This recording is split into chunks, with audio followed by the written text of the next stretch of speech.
le projet dont je vais parler est sur une partie de ce système d'information qui concerne l'élaboration des plans de vol, qui est une des parties un peu critique quand même, puisqu'en fait on est à cheval entre la préparation du vol, mais on est aussi dans l'exécution du vol, avec quelques enjeux qui sont sur la bonne réalisation technique du vol.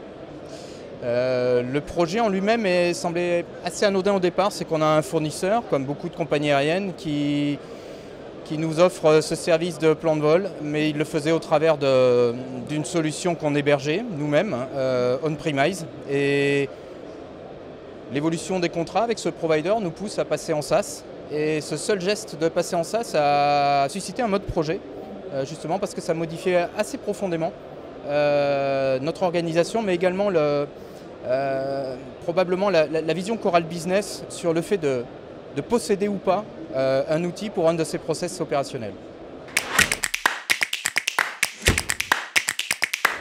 Justement, le premier moyen, ça a été plutôt un mode projet assez traditionnel sur un projet qu'on pensait plutôt à composante uniquement technique, parce que le service délivré, finalement, on peut imaginer que c'est le même.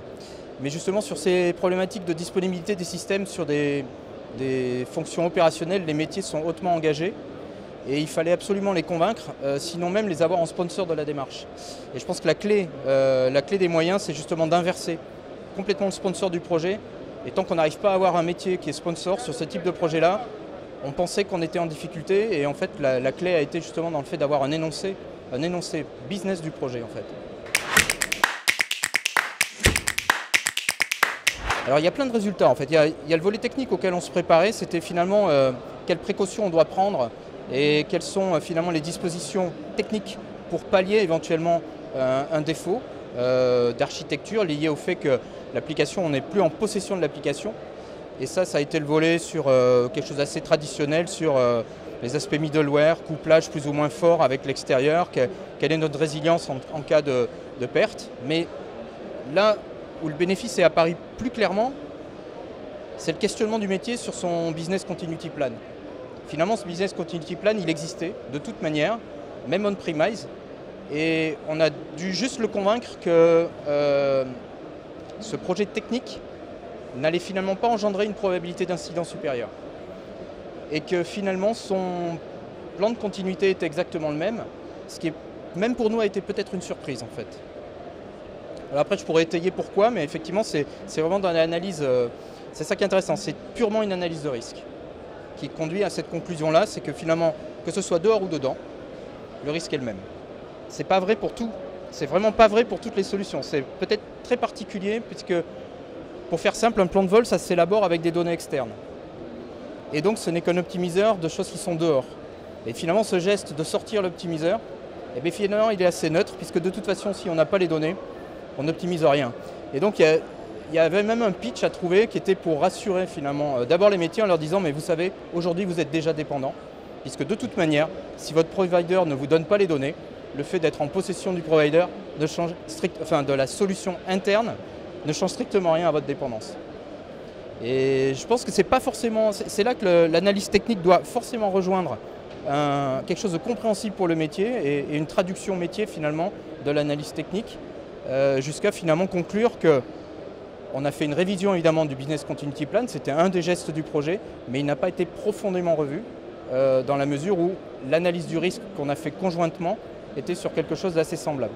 Alors ça ne veut pas dire qu'on voilà, n'est pas vigilant néanmoins sur ce qui peut se passer. Alors ce que je conseillerais, c'est que le passage en SaaS, il s'impose sur quasiment tous les domaines aujourd'hui, au moins comme une proposition. Pas forcément comme une obligation, mais au moins comme une proposition.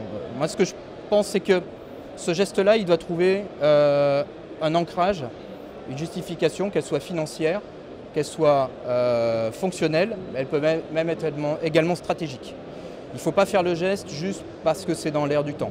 Et donc, comme je vous l'ai expliqué là, effectivement, ça nécessite, à mon avis, d'abord une analyse technique sur quelles sont la caractérisation finalement, en quoi ça change les choses.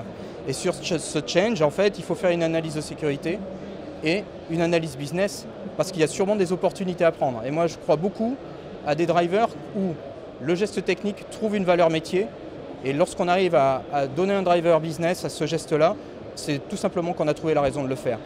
La question inverse, c'est si je ne le trouve pas, je dois me questionner sur, mais au fond, pourquoi je le fais? Et si je ne trouve pas de raisons techniques qui se traduisent financièrement, ou qui se traduisent par un risque d'incident, ou si ce n'est pas sur mes indicateurs techniques, le geste n'a pas de sens. Il faut vraiment que dans ce cas-là, il y ait une vraie justification ancrée sur des objectifs mesurables techniques. Voilà, c'est finalement. Et je pense que la conclusion n'est pas la même suivant les domaines. Là, j'étais sur les plans de vol, ce sont des optimisations de données externes. La météo, c'est la même pour tout le monde, on le dit en rigolant. Les avions se posent sur les mêmes terrains. On est donc dans un domaine qui est plutôt sur des données non stratégiques, forcément partagées. Et donc le fait d'être dedans ou dehors n'a finalement pas beaucoup de conséquences. Je dirais qu'à l'inverse, si on est sur des données plus sensibles, plus personnelles, concurrentielles, on peut se poser énormément plus de questions. Donc j'ai voulu prendre cet exemple parce que finalement le dénouement est surprenant. Mais c'est vraiment une analyse importante qui est à faire à mon avis. Voilà.